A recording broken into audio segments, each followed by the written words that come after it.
Good afternoon, Knowledge Assist members. I hope you are all doing well, and especially the Melbourne people who are excited about the long weekend. So before you all get into long weekend, today we have a very, very special guest with us on our Knowledge Assist platform. Mariya is an international keynote speaker, two times TED speaker, and a resilient expert and a thought leader on how to thrive as a human being in 2020. We are very excited to have her on our Knowledge Assist platform. So please welcome Mariya on our Knowledge Assist platform. Welcome, Mariya. Hello, thank you so much for having me.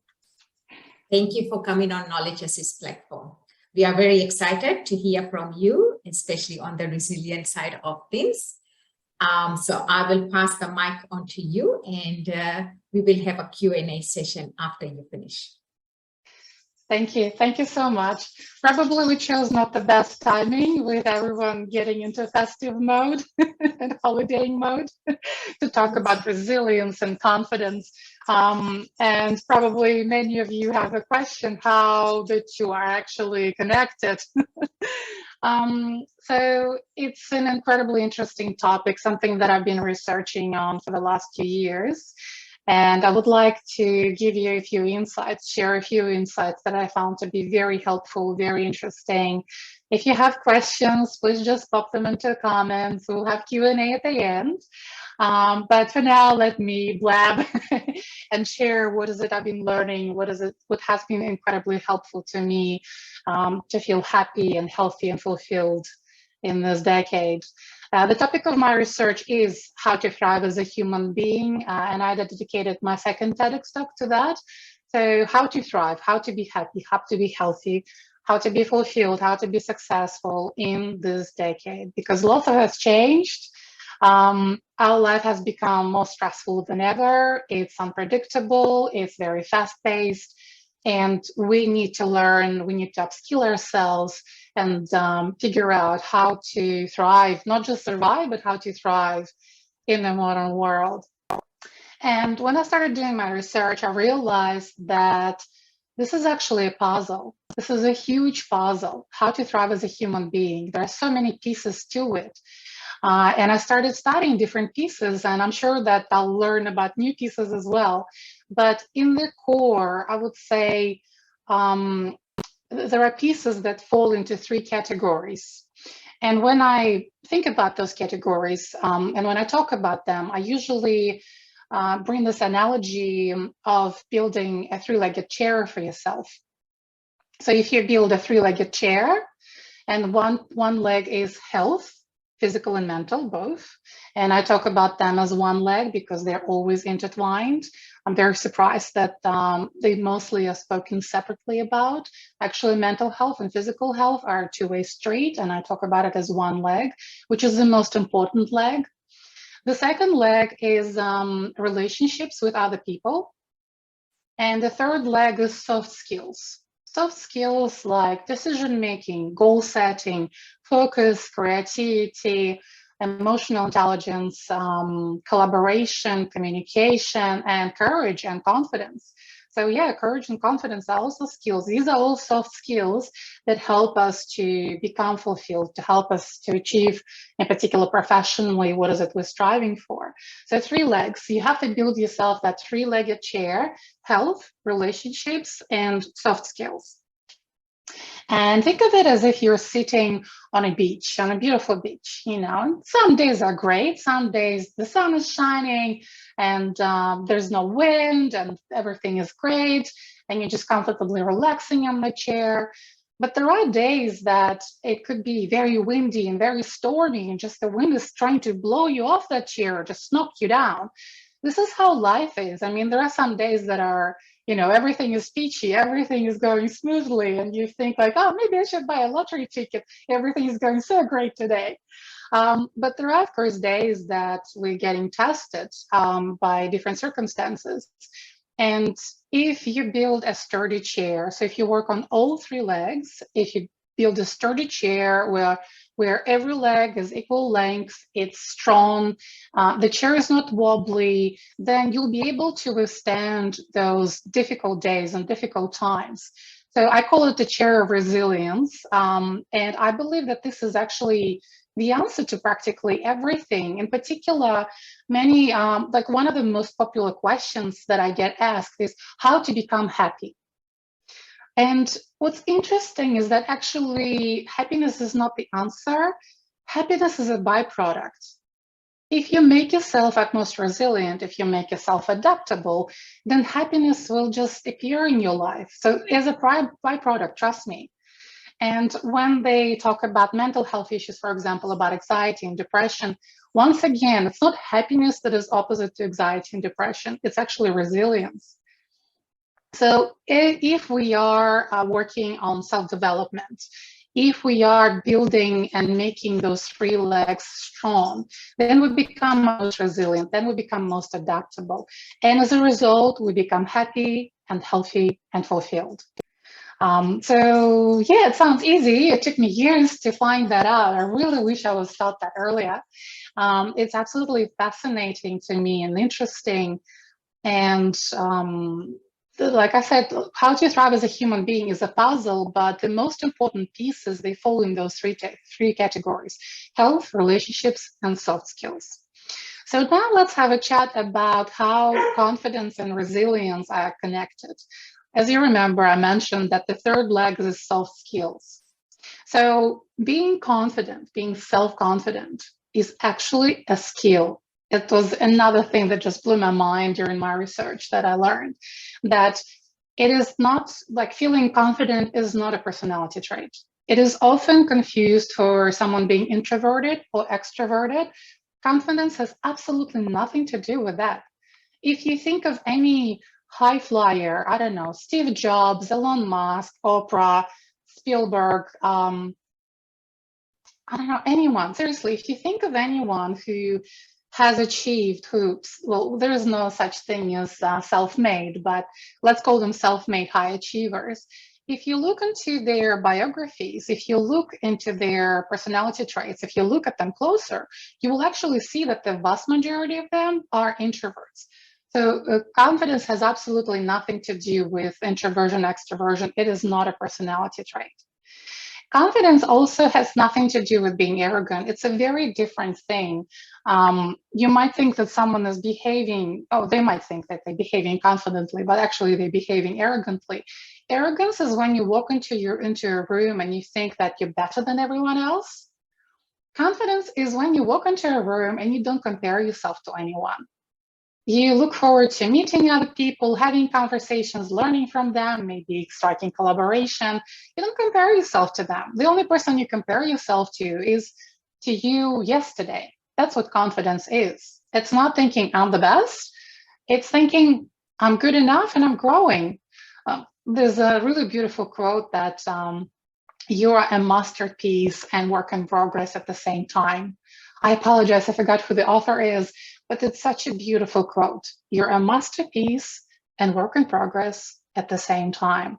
This is what confidence is about, where you feeling confident in yourself, but you also know that, there's room to growth as well.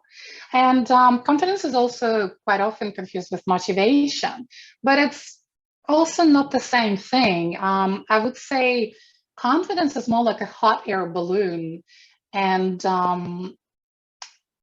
motivation is the direction in which you go to, something that makes you float, the hot air, but the balloon itself is confidence.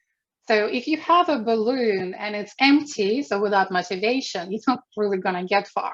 Or if you have hot air and not the balloon of confidence, then you're also not going to get far either. So this is how confidence and motivation come together. Motivation is that hot air and confidence is the actual balloon. So then you can rise and fly in the direction that you want to. And there are a few other things that confidence is confused with, but this is something I'm writing in my book. And if you're curious once it comes out, please check it out. But I would like to return back and focus specifically on the skill of confidence. And once again, I would like to highlight that it is a skill. It means that it is something that anyone and everyone can develop if they want to. What's interesting is that it is a result of two things, of nurture and nature.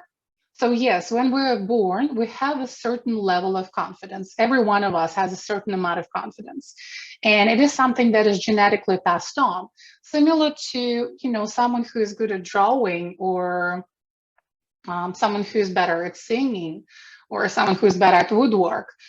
Certain things are genetically passed on. So the same as with skill of confidence, that it is passed on. And when we're born, we have different levels of confidence depending on our genetic makeup. But the same, it's the same with everything where it comes to nature and nurture. Whether it's mental health issues, whether it's predispositions, whether it's skills, nurture always trumps nature. So probably like 80-20% or even 10-90%, that if you want to overcome something, you can absolutely do it most of the times, like 9 out of 10 times you can absolutely do it.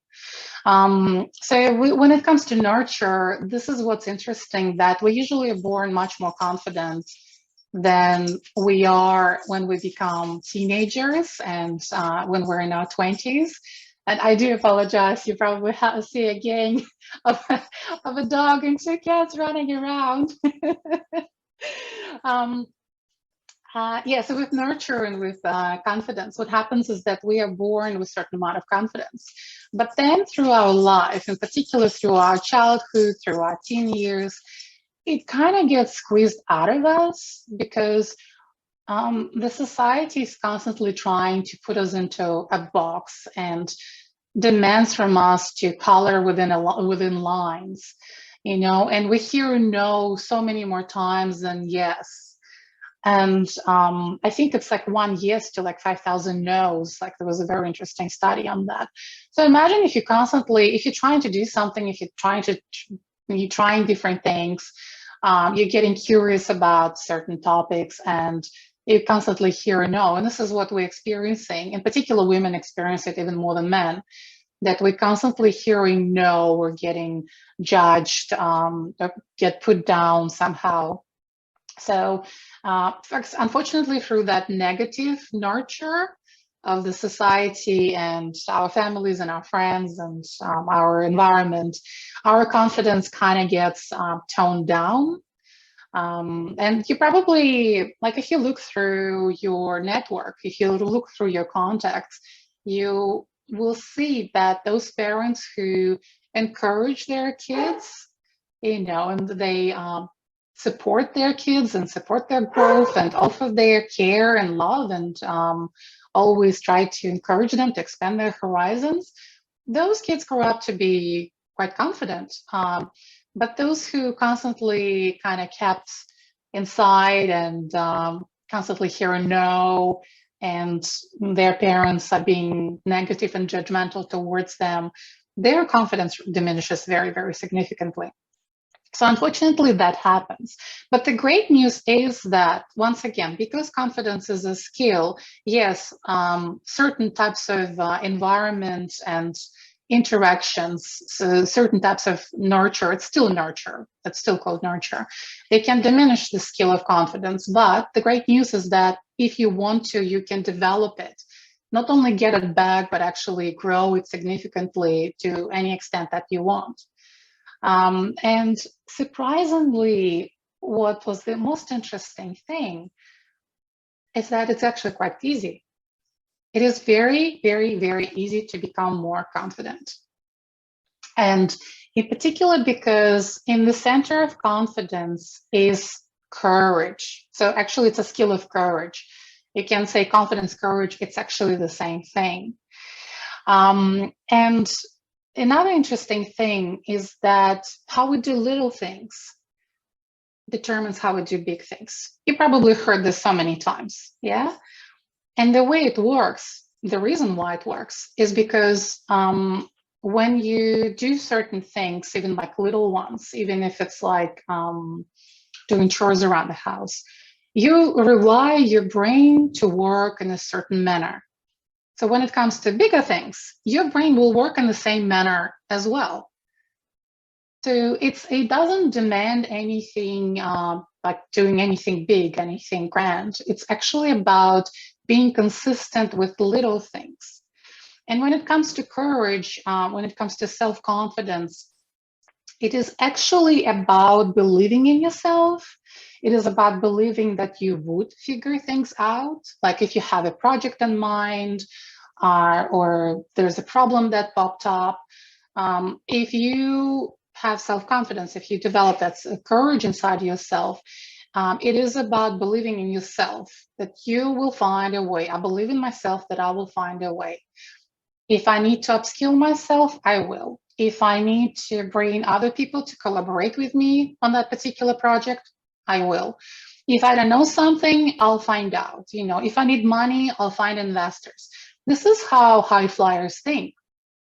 In particular, I really enjoyed attending an event with Elle Macpherson. So she's mostly known as this one of the most famous photo models from Australia, but she's actually a serial entrepreneur as well. And she's been very successful with different ventures. And yes, there was a question that was put to her, like, what's the secret to your success? And she said, whenever I have an idea, I just give it a go. I just tell myself, hey, let's give it a try. Let's see what happens. If it doesn't work, that's fine. It means I've learned and I'll apply that knowledge to my next project. If I need to bring people, if I need to find money, if I need to learn certain things, I'll do it. So if I have an idea, I'll just give it a try. That was her answer. So she was talking about building that skill of courage that without, like, if you have an idea or if something happens, you don't panic, but you just think, hey, I'll find a way. This is what the courage is about. This is what confidence is actually about, self-confidence. And it's very easy to build it, which is I found to be fascinating. Courage and believing in yourself is about believing that you will complete something. So if you start something, if you're courageous, if you're self-confident, you believe that you're going to complete it. And remember, I mentioned that how you do little things is how you're going to do big things. So the easiest way to develop your skill of confidence, your skill of courage, is to do chores and make sure that you complete them. So in particular, the first thing in the morning, make your bed. You will complete, it will be a very short task that you start and complete nearly right away. And it doesn't have to be a perfectly made bed. All you have to do is just finish the task. Then if, for example, you're having dinner, wash your dishes right away after that. So by washing dishes, by cleaning up, you're completing the task of having meal. In particular, Jeff Bezos, yes, the Amazon tycoon, Jeff Bezos does his own dishes. And, speaking of high flyers, like Meryl Streep, she irons her own clothes. So, starting ironing an item and then completing it. So not leaving things in the middle, but starting and completing. Alec Baldwin, for example, polishes his silverware, and many rich people do their own cleaning. It's they predominantly do those things in order to start and complete. And the more tasks you start and complete, the more confident and more courageous you become. And when it comes to big things, your brain will be already wired on starting and completing. This is how it works. So it's very easy, and it's something that I had no idea about, and I was working against myself. I was working against my brain. In particular, if I needed to take rubbish out, I never would take it out all the way. I would bring it to the door and just leave it there and think, hey, I'll take it out in the morning, or I'll take it out in the evening when I'm going out or coming in. So yeah, it was like one of those many things where I never made bed. I always left dishes. I started in not finishing books.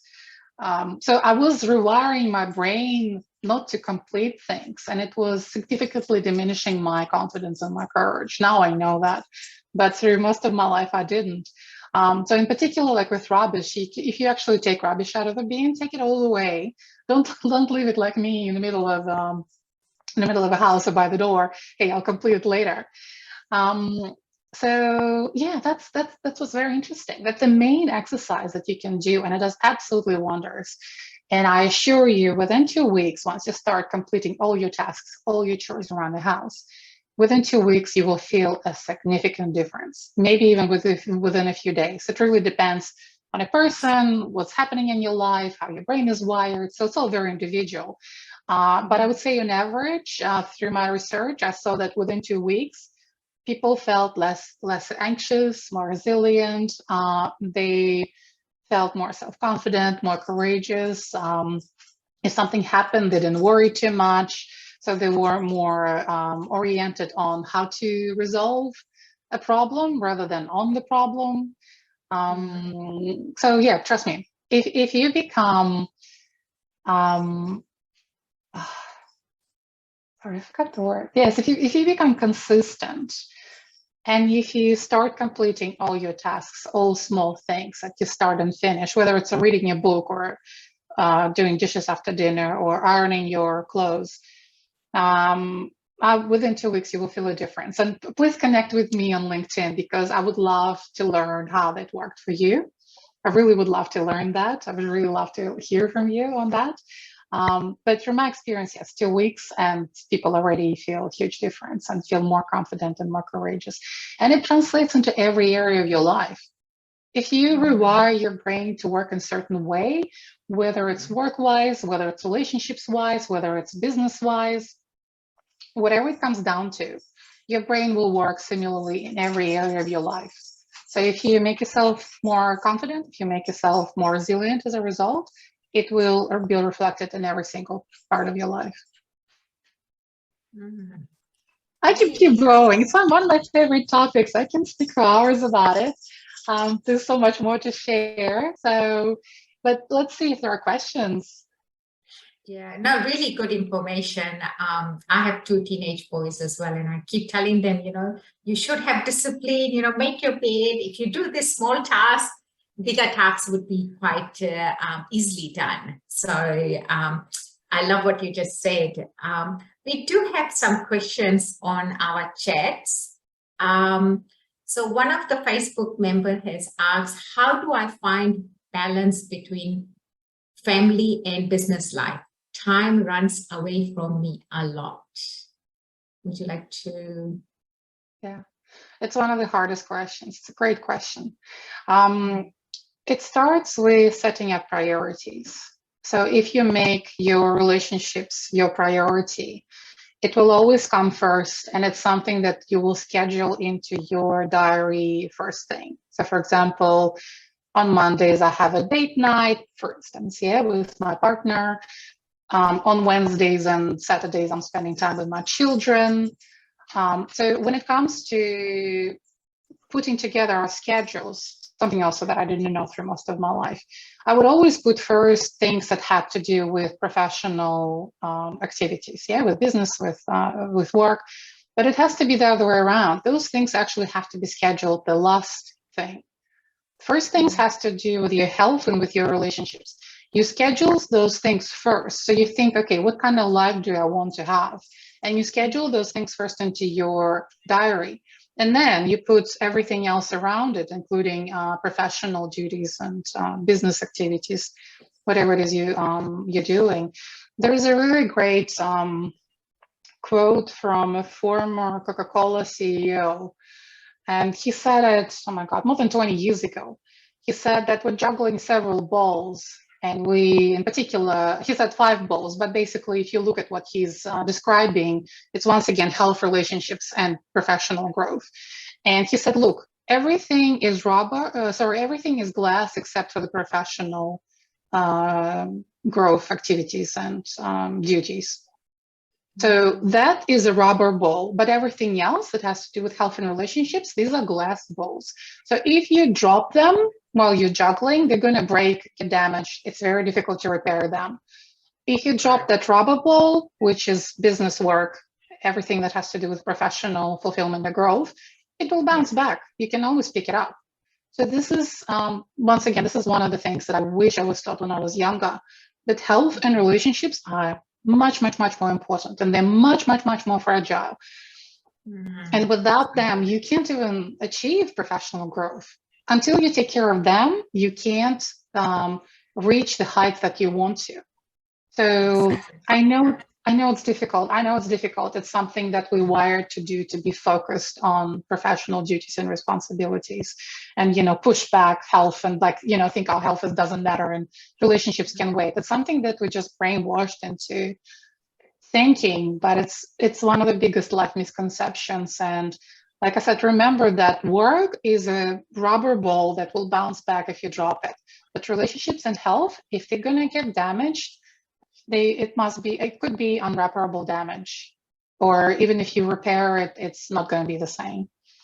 And it is true, because as a mother myself, sometimes it's very hard to juggle between financial and relationships, because I understand the person who's saying the question is, you do need money, so you do need to provide that time on your business. But then, of course, you have a relationship, and I think things are demanding. I mean, we have got only 24 hours in a day, and there's so many demands to meet.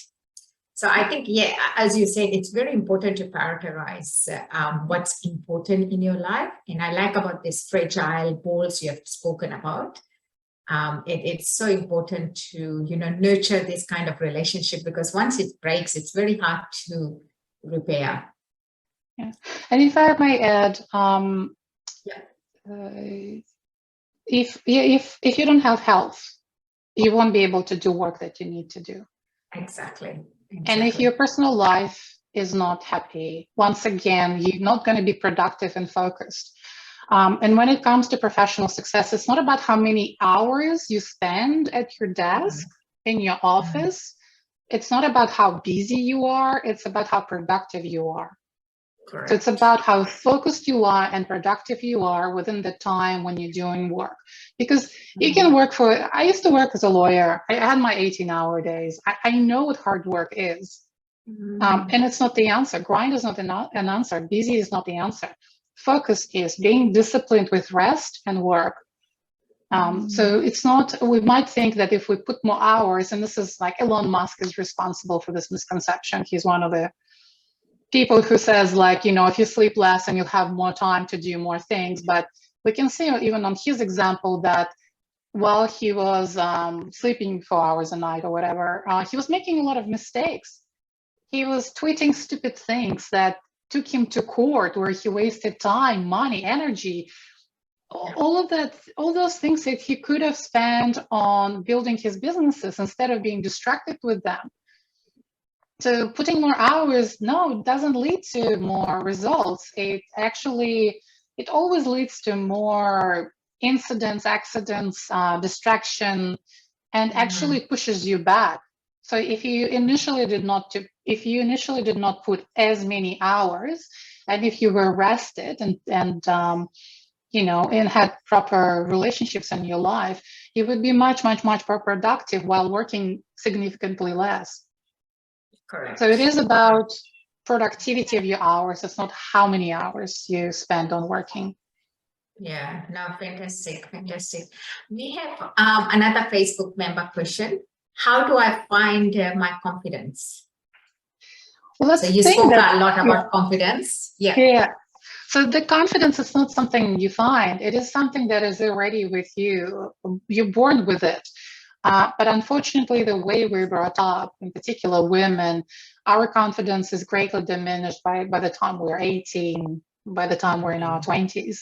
So because it is a skill, so confidence and courage are practically the same thing. Courage is in the heart of self-confidence. So because it is a skill, you can develop it. So it's not about finding it. It's about growing it within yourself, that courage, that confidence. You grow it within yourself. You work on yourself, on your personal development. And yeah, doing chores is the best thing to do it.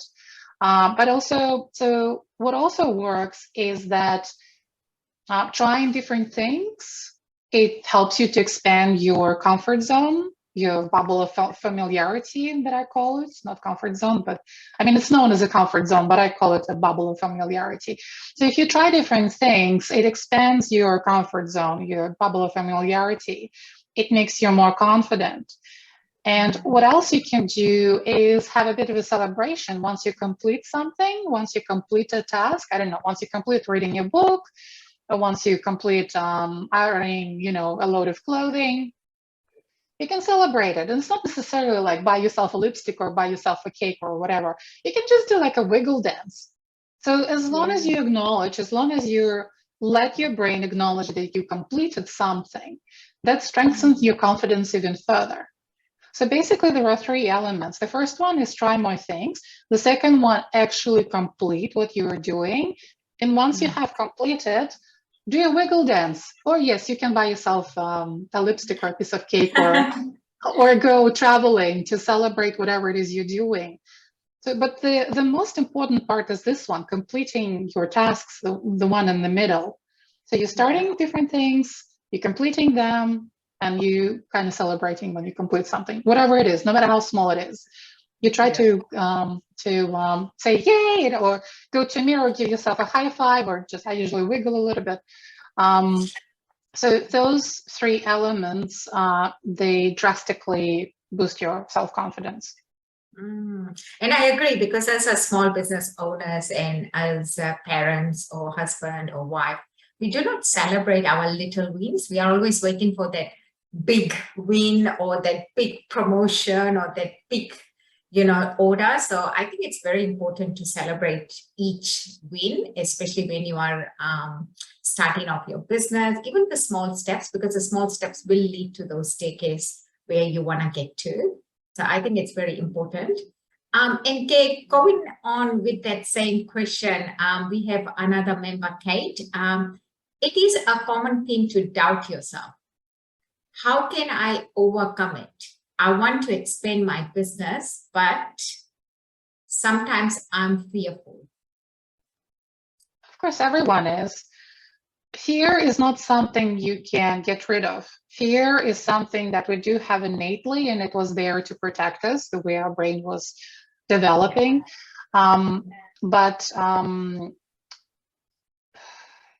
it's something that you go through. So it's about moving through your project, regardless your fear. This is what courage and self-confidence is about. And the more you do it, the more you become relaxed about new thoughts and new projects. And it is about trying new things and understanding that if I don't know something, I'll learn, I'll figure it out, I'll find other people, I'll find a way. And if I don't find a way, that's absolutely fine as well, because I will learn. It's not a failure. Like, there are no really failures in life. It's either you're winning or you're learning. It's always like that. And if we look at high flyers, like in particular Richard Branson, he failed in many, many, many, many businesses. They just don't talk about it. I mean, who's going to talk about their failures? They rarely mention it. And of course, you don't see articles about it. So it's the way we're giving information about high flyers, in particular business people. It looks like they're succeeding practically in everything or in everything. That's not true. They often fail in more projects than they succeed in. That's right. Because they do have a certain success rates, even if it's like 1 out of 10, people still invest in them because they know that that one success is gonna, return more money and cover all the losses that they had within 10 other projects. So failure is absolutely normal. Like I said, if you look at any high achiever, any high flyer, in particular in the business world, if you dig deeper, if you look at their biographies, you'll see they failed plenty.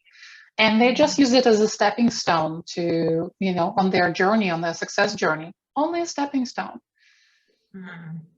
Yeah, and that's true, because I got asked once as well, your business is going so successful. I said, yeah, I have failed a few times, probably many times that I can't even remember.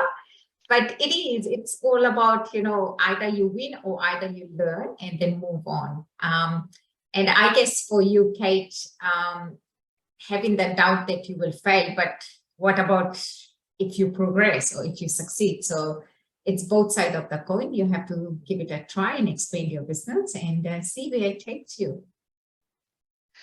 I'm also thinking that when we talk about self-doubt, it often has to do with negative self-talk. Once again, it is something that we are born with, and then it gets worse if we get criticized by our parents or by our friends or our teachers or whatever. And the way I overcame self-negative talk is that I started looking at the sky. Yeah. So every time when you walk out of your place, look at the sky. Whatever it is that day, it doesn't necessarily have to be blue. It could be rainy, it could be storm, it could be heavy. Find a beauty in it. So don't jump to, oh, it's going to rain, I'm going to get wet, or it's going to be cold, it's going to be windy today. No. Find a beauty in the sky, whatever that is that day. This way you rely your brain to be more prone to positive thinking rather than negative thinking. Because negative thinking is something that we're born innately with. It's just the way the brain, like it was a mechanism for the brain to protect us, but it just doesn't work anymore because we don't have the same dangers as we had in the past. You know, you're not going to meet a lion roaming in the middle of Melbourne, for instance. So we're facing very different dangers. And that mechanism that is built in us, evolutionary, works against us. So it becomes our job to make ourselves positive thinking, or it's better to say useful thinking. I don't like with positive thinking, it's just a very interesting term. I prefer to use useful thinking term. So like the easiest thing you can do is, yes, like every day when you leave from home, look at the sky and always find something positive. And you will see when it comes to other things, anything else in your life, you will also start seeing more positive things than negative. And interestingly, in our brain, positive thinking and negative thinking are generated by different parts of the brain. So the more you exercise the parts of the brain that generate positive thoughts, useful thoughts, the weaker those connections to generate negative thoughts will become. And you will see a huge difference. Yeah, it will transfer. It will translate in every area of your life, including into how you think about yourself and your business venture, if you retrain your brain. And like I said, just looking at the sky and just focusing on the positive right away, not allowing yourself to think anything negative about the clouds or the weather being too hot, or I don't know, it might rain. Yeah, it really helps. It actually rewires your brain to practice more useful thinking instead of negative thinking. Yeah, no, well said, well said. That's actually very important to focus more on our positive than our negative side of things. And sometimes you have to take that leap of faith and move forward, especially since we have come out of COVID. Most of us should be more resilient now. I would like to actually quote Tony Robbins, although I'm not actually a fan of Tony Robbins, but he has his quote where he says, your brain is not designed to make you happy. It's your job. And I would add to it, yes, your brain is not designed to be happy or healthy or wealthy, or fulfilled. It is your job to make yourself that person and to achieve all of those things. Yeah, no, love it. Love it. Fantastic. That's all the questions we had. Our members are thanking you on the chat and also on our Facebook group. So thank you so much for coming and sharing your valuable knowledge. I think this topic was needed for a lot of small businesses and some of our members as well. So thank you so much for coming on Knowledge Assist platform.